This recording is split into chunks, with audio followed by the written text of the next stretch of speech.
Alright, I'm gonna endeavour to not be emotional at all in this video. Focused. It's a weird one to have to introduce to the video. So, some of you know that my friend Gambin passed away earlier this year. And he was a avid film collector, huge on physical media, had a bunch of collectibles, all kinds of things. But he was a huge, what's a different word for champion? He was a champion of physical media, you know? And he, obviously, when he passed, it became a question of what happens with the stuff that he's accumulated over the years. And credit where credit is due, his family, and Hyundai especially, did a fantastic job of setting up a little kind of gallery where you could go and buy the stuff. It happened for over a weekend. This weekend that's just passed for me in September, and I went on the Saturday because I was like,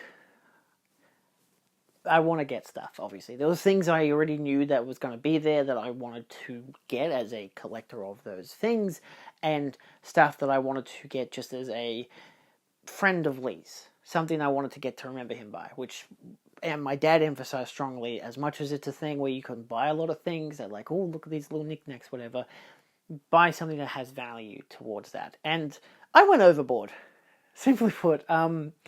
It's been wonderful to see what other people have bought, that mostly people have posted on Facebook who I'm friends with. And of course, people who I saw on the day. I even saw one of my subscribers, Mitch, hung out with him the whole day, which was wonderful. And I saw my friends, which is always a great, it's always good to see friends in such a weird setting. It was emotional for a lot of people. For me, it was just like, you have prerogative, do that, deal with the emotional stuff later, because I just do that for some reason. Anyway, so in this video, I'm going to show you what I got. It's not everything. Two things are actually reserved as birthday gifts for myself, because right near the end of it, because I went in, grabbed a bunch of stuff, bought it, put it in the car, went back upstairs, grabbed some more stuff, chatted downstairs with friends, went upstairs the last time, bought some more things, and Mum had sent me a message saying, because I sent her a little Snapchat video showing her what the room looked like and everything, because even she was surprised by how much stuff there was just from my random snaps of VHS tapes and figurines. And she was like, if there's anything you want for your birthday, because my birthday's at the end of October, she encouraged me to buy them. So, of course, I asked permission for two of the things. That stuff you might see come November period when I eventually do my video on it all. Whatever birthday stuff I get in kind of a haul. So, for now, though, this is the stuff that I can at least show off because I technically own it now. I don't have the other things yet because I didn't pay for them. So, my mum did. So, yeah, what do we got? Alright, I'm going to show I'd say the most important thing last, but we're going to start with the physical media stuff. We've got CDs, Blu-rays, DVDs, some figurines. We'll start with the DVD. I got Casper. This one I've never seen before. I didn't grow up with it or anything. It has the second-hand quality, which is great, but it still has the director commentary, behind-the-scenes documentary, deleted scenes and stuff, so it still has a lot of fun stuff. I had been debating getting the Blu-ray recently after watching, of all things, a TikTok of people talking about it. And, I was like, look, I'm here. I can get a DVD. I know I could get Blu-ray, better quality, whatever the crap. And I'm like, why spend $40 on Amazon when I can instead spend, I think it was like $8. I didn't really care a bunch about prices. I think the DVDs were like $8. If you got a bundle, it's like $30, but I got different bundles at different times. It didn't matter. $8, easy peasy. I'm helping out friends. It gets the job done. So that was just something I wanted to get because I saw it there. Same goes for this. The It's Alive trilogy. There's no special features to these. They're all in English mono, which is really funny. Because they're really like low budget, cheap horror films, whatever. But at the same time, does it actually say who directed them? I don't think so. I swear I know who directed them because I'm pretty sure I've seen other films by the same person. But over where it has It's Alive, It's Alive 2, It Lives Again, and It's Alive 3, Island of the Alive. I've known about these films for a couple of years now. Been wanting to watch them for a while. And look at that little dude. I love how it's like part of the poster. And the guy's there just underneath the disc. It's creepy. Gotta love it. So yeah, I figured, sure. Now this one, when I saw it, I was shocked, to say the least. But also, holy shit. Dario Argento's Suspiria, a film I adore, and I have several copies, including steelbooks and 4Ks and all kinds of stuff. I love Argento's films.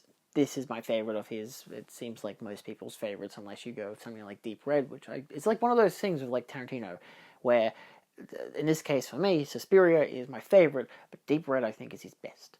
So, Profondo Rosso. Anyway, not here to talk about my film knowledge. Interesting artwork, to put it lightly. One of the scariest movies of all time. Oh, The Simpler Time. But it did come out in 1977, which I deem as my favorite year. The film, of course, has quite a thick case to it, because this is limited to 60,000 units, which wasn't the reason I got it. I mean, it was partly the reason I got it. There's probably elements to this that I already have on different other sets, because I do have the Synapse version, so I do wonder how many of these features. Most of them are music video, TV spots, trailers. But the second disc is the 25th anniversary, all-new 52-minute-long documentary, and that's all that is. And disc 3 is the soundtrack. So I imagine I have these on certain other releases. It comes with stuff on the inside as well. There's a lot to unpack here. Like, a lot.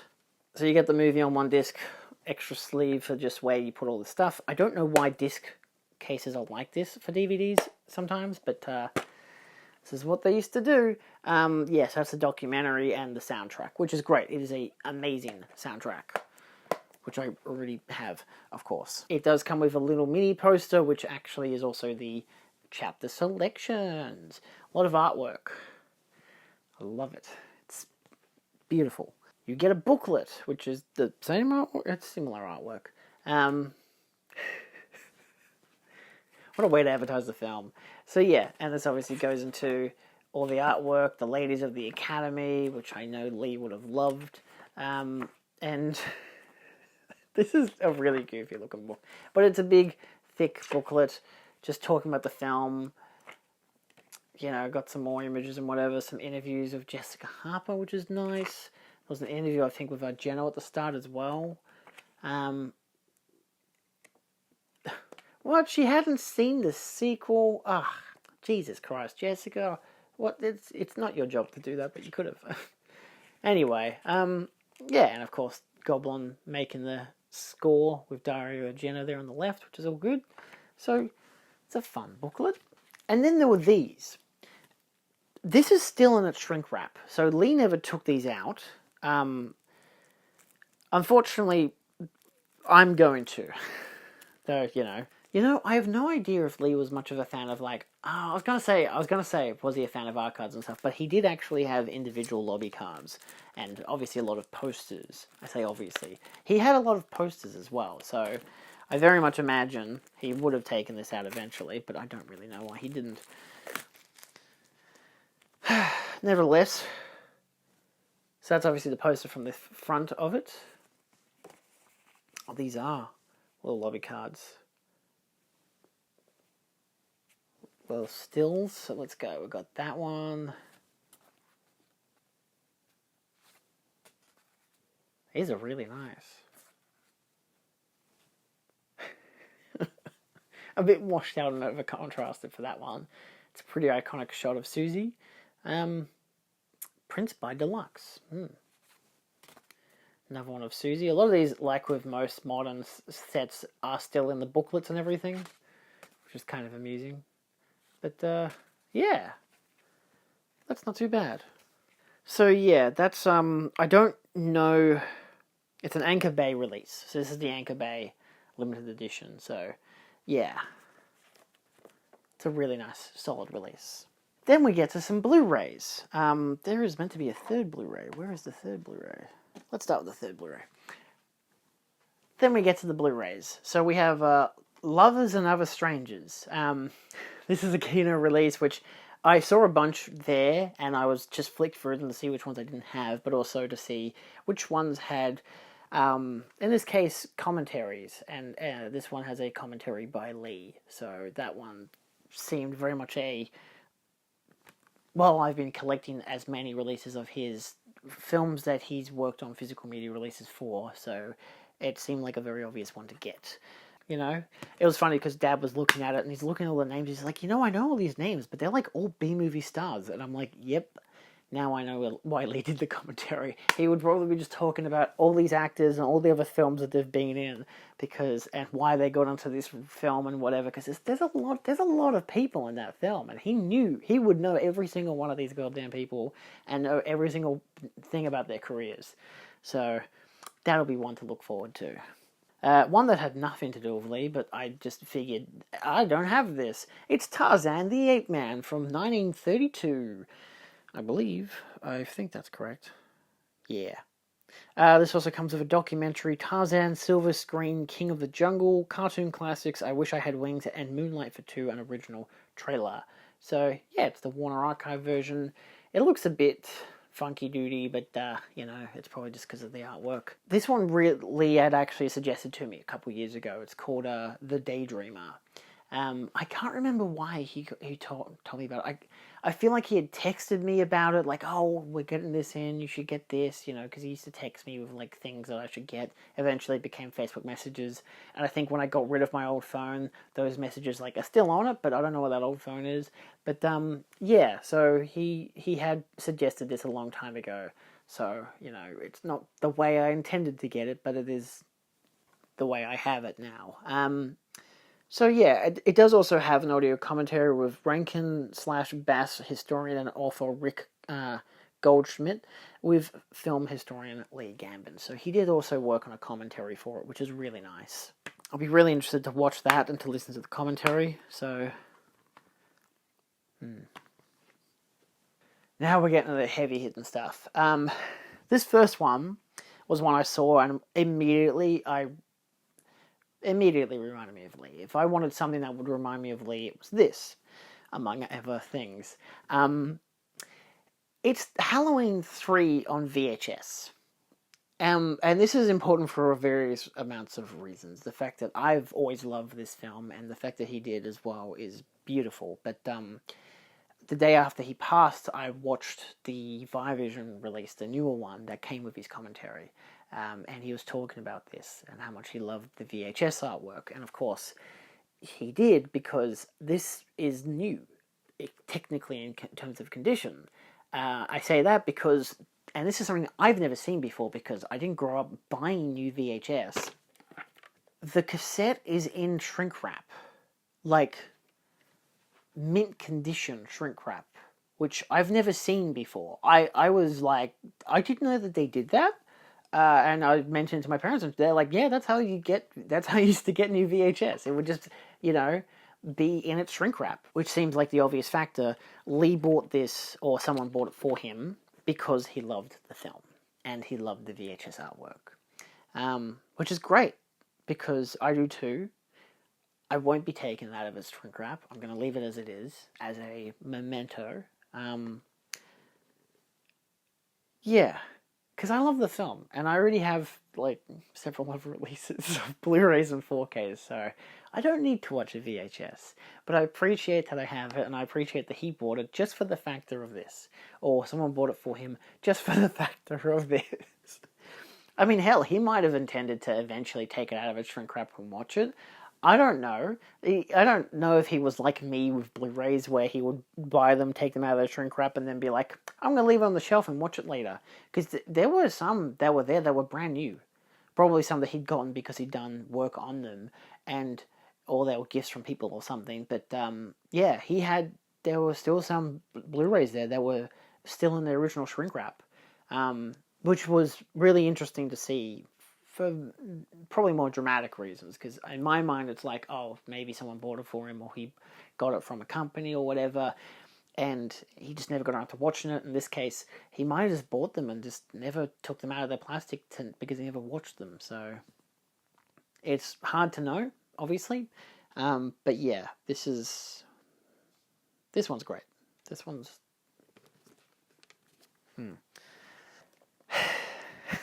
okay. Next up, and these are very similar to what I'll eventually get for my birthday.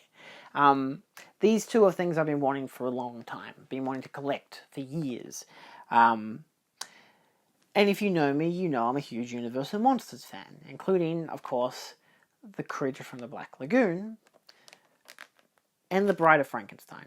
These are the original clamshell versions from, what was it, something, Diamond Select. I do have versions of this creature from Mego and whatever, but of course this one has a lot more detail on his costuming and everything. It is also like felt and whatever, as well as a plastic hands and a plastic head mold. Yeah, and he's fucking stunning. I absolutely adore this look, and he just looks so goddamn nice. And I've been wanting him for years. So, yeah, I don't think these have been taken out of their clamshells. I don't care to, either. I really like the artwork and everything, so I'm going to keep it like that. But of course, because the Bride, it comes as a pair. So of course I had to buy the Bride. But also I saw her and I was like, I prefer the Bride of Frankenstein when she has more of a likeness to Elsa, but there's very rare amounts that actually do, and the two that I got, I figured, I actually really liked it, and, I love the Bride of Frankenstein. I know Lee did as well, so, yeah, it's another one that I don't, oh, actually, okay, it doesn't open all the way.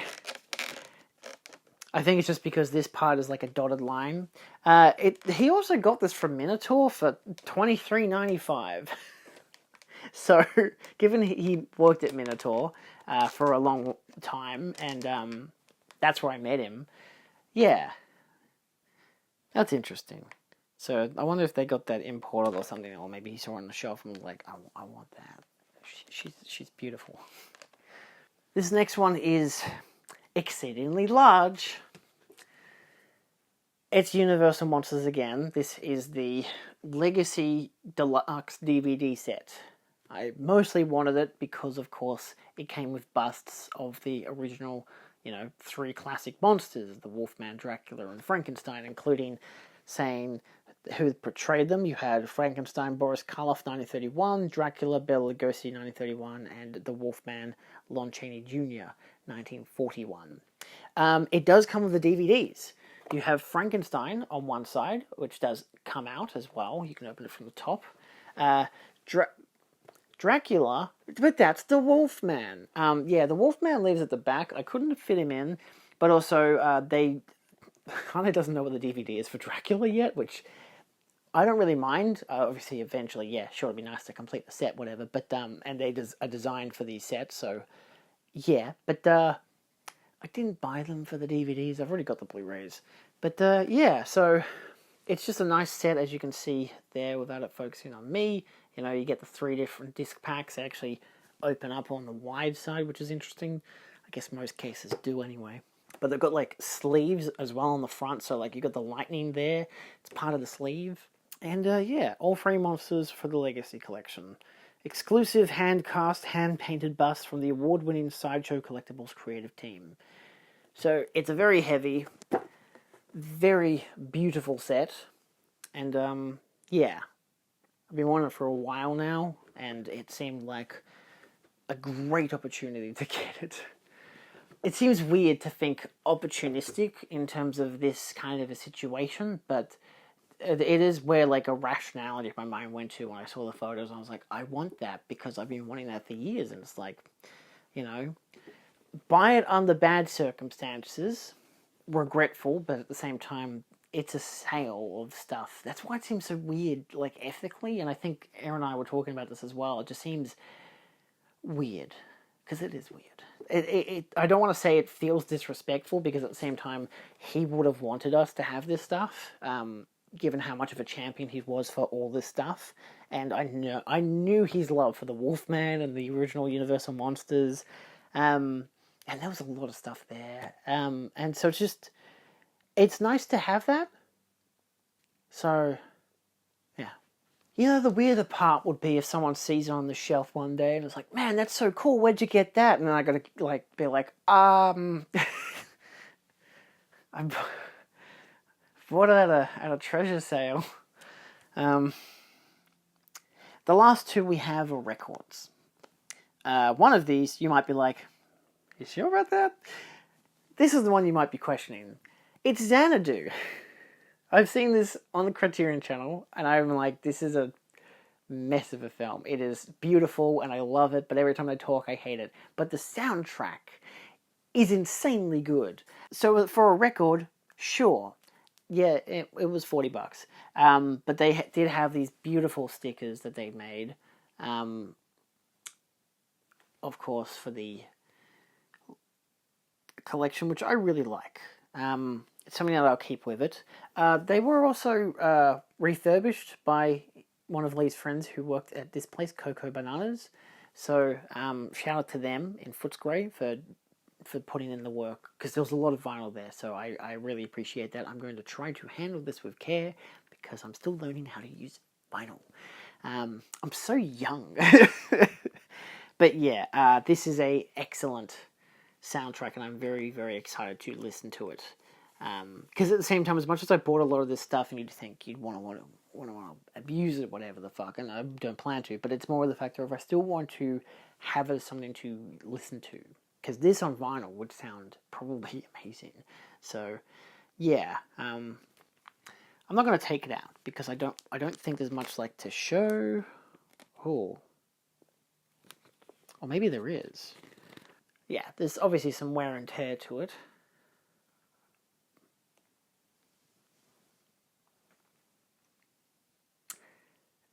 That's nice. Oh, okay. Luckily, the front part is cardboard. The second part has the record. So, yeah. This is nice.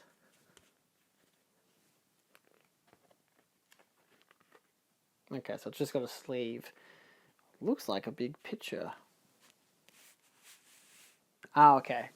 It's got a little thingy that tells you all the songs and the lyrics. That's nice. Last but not least, this one, when I saw it, and they had 3 versions available, 3 different versions, I was very taken aback. I even pointed out to Hyundai, like, someone's going to really want to buy this. Turns out it was me. I bought the fucking Godspell album. Because Lee loved Godspell, and fucking beautiful, because it is a stunning film. It is a really interesting soundtrack. I can't not listen to this and not think about him, because it was one of the first Blu-rays he really went out of his way to encourage me to get, to the point that he ordered it in, and I bought it, and I was just like, it was great. And like 2 days later, I listened to his commentary. This is just before I did the interview with him, and yeah, it's really nice. I rewatched it about a week after he'd passed as well.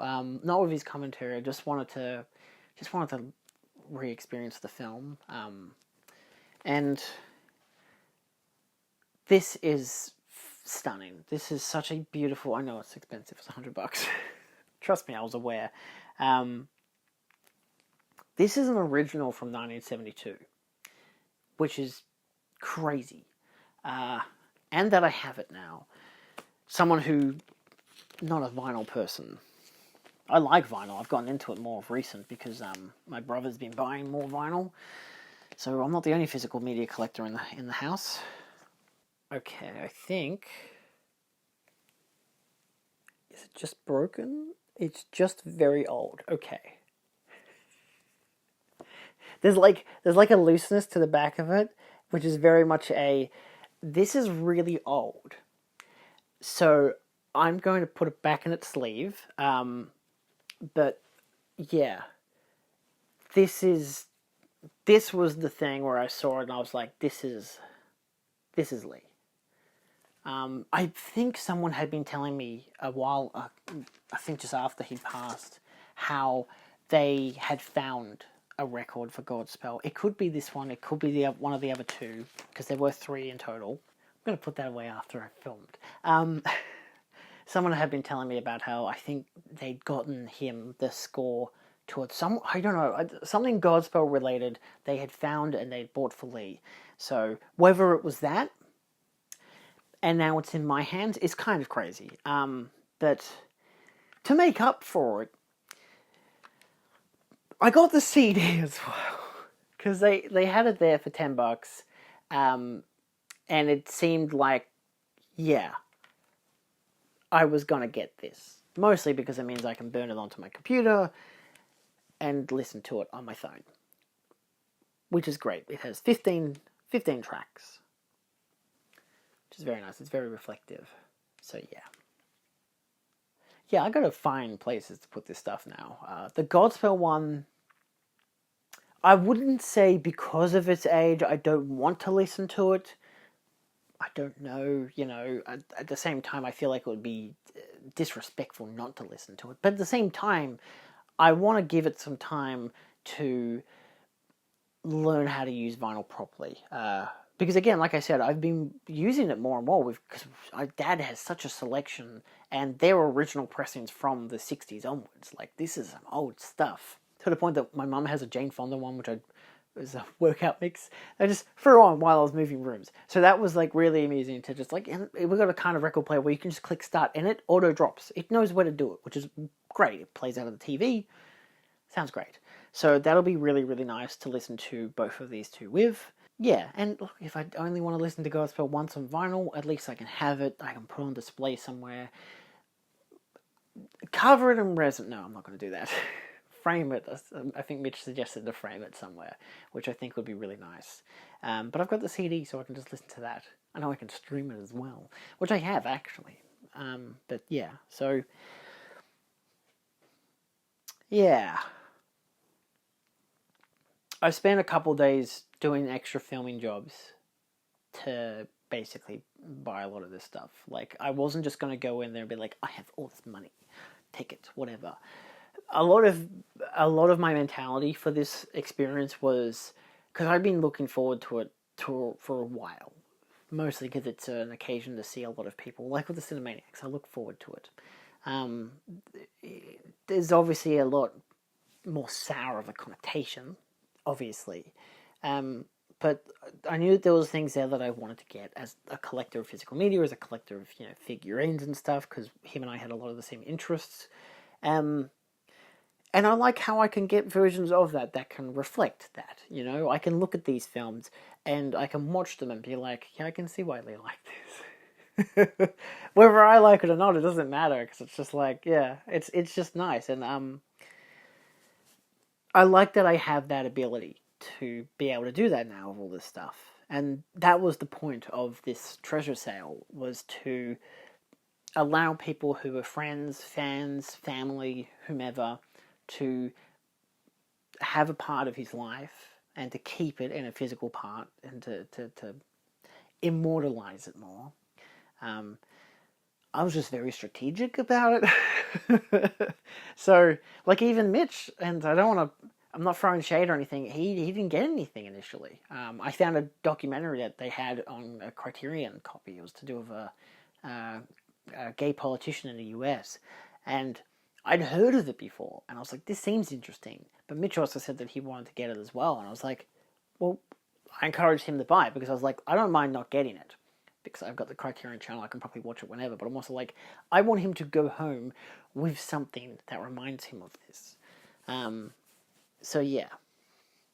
And I just think that that's nice and appropriate, and I just really commend Harmday and Lee's family for doing all this, because I know it was a lot of labor to have to pack up a whole house, emotionally and physically taxing. And yeah, this is stuff I'm going to be treasuring for a long time. So I'm really happy about that. It's strange, again, but yeah, Lee meant a lot to us. And I like that I can have that, because I'm a very physical person. Clearly, you see all the stuff around me. I like having things that represent the things that I love.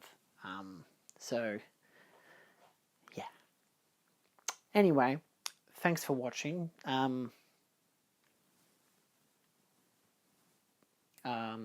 Yeah. Stay healthy. See you around.